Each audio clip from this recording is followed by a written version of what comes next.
Yeah, hello, Fazila. I'm very happy to meet you, and we are really, really happy to show your film and Stella Sing at this year's Women's World Film Festival in Berlin in October. And yeah, I'm happy that we have the time to talk a bit about the film and yeah, all that what we are going to see. First of Thank you all, so much. first Yeah, thank you for having me. It's an honor for me to screen the film for a German audience. Yeah. First of all, I would like to know, how did you come to make this film? Okay, so I mean, this project has been a very passion first feature project of mine for over so many years. Since I graduated from film school in Canada, I went back to Afghanistan. I wanted to travel. I wanted to get to know the people, reconnect with my families, my roots, and basically get to know a little bit about our culture that I left behind as a child. So I started making short films, meeting people, socializing with women, and it was incredible for me to see the emergence of arts and culture and music back in the city of Kabul. And how I remember that under the Taliban, it was not, everything was banned. So it was for me to inspire, it was very inspiring to see that, emerge, and women were taking basically role model roles. They were taking part in music and cinema in filmmaking. So that's why when I first started meeting with Ariana Said in Kabul, and I thought she's a very interesting character, could be for documentary, because she was very inspiring for millions of Afghan women in the country. She started making these feminist songs, so she was a character that kind of sparked conversation among ordinary Afghans. So I wanted to make a film about her, and then I started following her journey from there. Yes, you're right. I think she also is really, really interesting for the audience watching the movie. And I also wondered why she is seen as such a threat to the Taliban and also to some of the audience. Yeah, we see. I think there's interesting paradox happening between our new generation of Afghan girls and women and men, and our parents and our older generation, and there's another layers of conservative mullahs in the country who are always, preach negative things about Afghan women who have a voice of their own. So they try to stop that. The reason why she is very controversial is because she claimed that she's a woman and she has a voice. And she wants to be a singer, and she sings and she dances on stage, and that's something very taboo in our Afghan culture. So I think it's but there was in the past 20 years there was that momentum for progress in the country. People's minds were slowly changing, they're slowly accepting women singing in on TV, and creating artworks. Yes, there was conservatives and women were fighting against patriarchy, but we were moving forward, and there was a dialogue happening, which was very important for democratic values. But unfortunately, right now, that power is given back to the Taliban, and when mullahs and conservatives are in power, obviously they just try to silence women. And that's why women like Ariana were very important and iconic figures in our conservative society, who challenged the norms and stood up, for their rights and for Afghan women's rights, which has been oppressed and under misogyny and patriarchy. I also think it's really important that they are so popular figures. It's not just something on the edge of somewhere, but it's right on the center. I think the Afghan Star show is so popular, so they reached so many people. What happened after the Taliban came back? Is the show still going on? Oh no, unfortunately, no. The minute the Taliban came back to power, they banned music. They announced that there will be no music and whoever sings will be punished because, according to their version of Sharia or Islam, music is forbidden and it's sinful. So that was the first thing that they took against human rights. And then they banned girls' education and they banned women from going back to offices, back to workplace. So day by day, we are seeing this very distressing images of Afghanistan on the media, but sadly, the reality of what's happening on the ground is even worse than what's happening, than what they show on media. And, Taliban say one thing, but on the ground, they do other things. And it was really interesting for me to capture that moment in history where, finally Afghans accepted that, yes, a young girl can be winner of a popular show and compete with men. And just that, seeing that, women performing on stage where it's very normal in the West, in other countries, even in Muslim majority nations, it's very easy for women to go out and sing. But unfortunately, in Afghanistan, it's like as if a woman is going to a war, and whereas it's just a reality TV show, right? So it was for me, it was interesting that, Zahra Ilham for the first time broke that record and made history. And we were lucky to preserve it in this documentary. Absolutely. And I have a question about the lyrics because, of course, I don't understand the lyrics and just read the subtitles. And I was impressed that the lyrics are not per se about feminism and women's rights, but of course it is somehow, as you said, some symbol for women's rights and role models and gender equality. But I wonder if there are also some lyrics that are empowering women.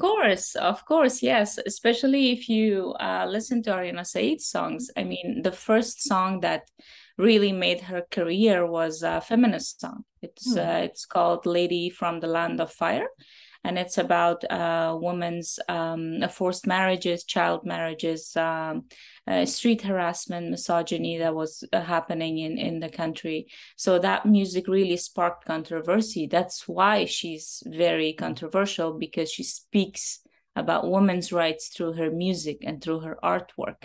So that's she has a lot of feminist songs. Of course, the Afghan Star TV show is a very it's an entertainment show. So some singers, they try to sing a lot of patriarchal songs or patriotic songs, sorry. So and also the music is very happy and varying from different ethnic backgrounds and forms of music. So these contestants try to show their talent on stage, and they try to select these selections of songs that are very relatable to Afghan general audience. So, but just because that they're on the stage and they're trying to find their voice and identity through their music, and when they say I'm a woman and I'm a singer, that is a protest in itself. And as we see in the film, many don't agree with that. And they're against them. They're sending them death threats on a daily basis. They're harassing them based on their ethnic background. So yeah, there's layers and layers of feminism in this film, which I like, and each character is different and diverse. Maybe you can tell us something about the protagonists today. I mean, of course, they had I'm not sure if all of them had the opportunity to leave the country, Yeah, maybe you can tell us something about that. It was very heartbreaking what was happening in Afghanistan, and I was about to finish the film. The first version of the film was a very hopeful one, and the story was on a hopeful note. Yes, there's patriarchy, women are smashing it and making their voice and place in history, but it was really heartbreaking to suddenly see Afghanistan fall back into the hands of the brutal and oppressive Taliban rule. So in the first week, I just stopped filmmaking because I wanted to save the lives of our characters who were in major danger. And because they're high-profile singers, Taliban and conservatives were after them. So luckily they all been evacuated safely out of Afghanistan. Zahra Ilham, after 2 months of going back to her family in Pakistan, where they live as refugee, she recently resettled in Australia, in Melbourne. Ariana Saeed went to Turkey, where she lives. She's based from Turkey, and she's giving a lot of concerts recently. And Sadiqa Madadgar, who was evacuated to Abu Dhabi refugee camp. She was stranded there for months after the Taliban's takeover. First of all, she was stuck in Kabul for 2 months, and we couldn't find a way to her safety, to take her to a safe place, because her family was also after her, trying to, telling her to just get married and leave singing, and she didn't want to go back to her family. So we found a safe way for her to leave Afghanistan. And after a few months of living in the refugee camp, she's right now resettled in Germany. So yeah, I think she wants to come to the festival and watch the film for the first time. Yes, of course, we are really happy that we already invited her, of course, and she's coming to the festival. Yes. Oh my, that's really, really impressive, and it makes me so happy.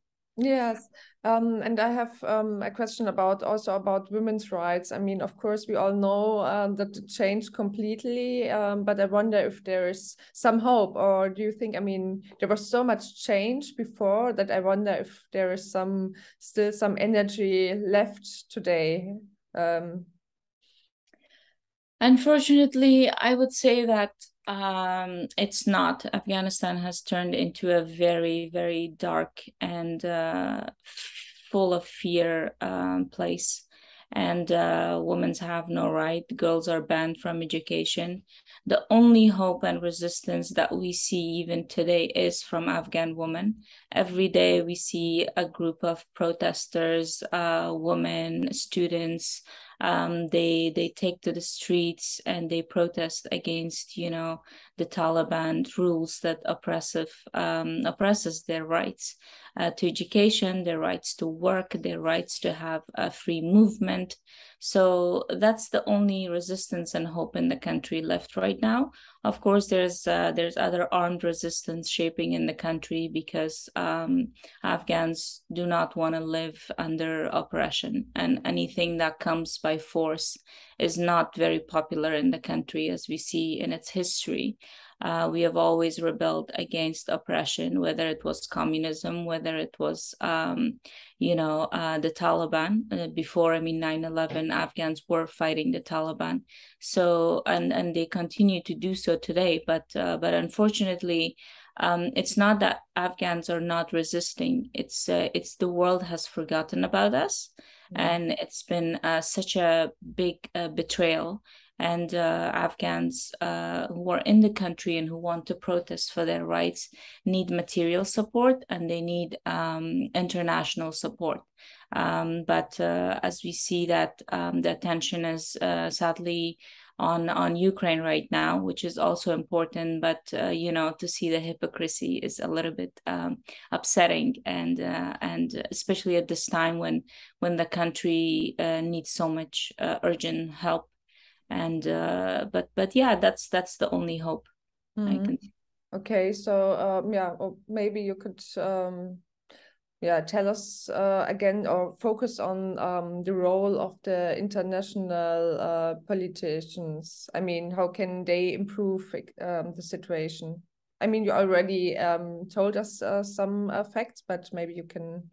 I think the first biggest mistake that the world did was Donald Trump signing the peace deal with the Taliban when we were filming in 2019. And that really basically crushed the morale of the army, the government. The United States didn't talk to Afghan government. And when Biden administration came, they just made a very rushed decision to leave, and which put thousands of our allies' lives at risk. And the evacuation was unplanned. It was very irresponsible, and it created so much trauma for people to, suddenly seeing the Taliban back on the streets of Kabul. It was very scary, especially for the new generation who grew up, in this 20 years, who spent their lives under a semi-democratic country. To see them on the streets with their guns and threatening people and chasing after them was very heartbreaking. But I think the international community, I feel like they have a moral obligation to not forget about the country and take bolder steps when it comes to women's rights, girls' education in the country. Especially, I think there are some countries that have a feminist foreign policy, and it's time for them now to act and speak, listen to Afghan women's voices, and help the poor that are, very getting affected by the sanctions. And just push forward, and don't forget about 40 million Afghan people, and don't recognize Taliban as government, because they're a threat to the region and to our world. Yes, thank you so much. I have nothing to add to this. And of course, we look forward to the screening and to have Sadiqa here in Berlin in October. And we, of course, really hope that the situation improves. Thank you so much for having us, for selecting our film at your beautiful festival. I hope everyone gets to watch this film and stand in solidarity with the people of Afghanistan, with Afghan women, especially at these urgent times. And I hope it touches your audience. Thank you. Thank you.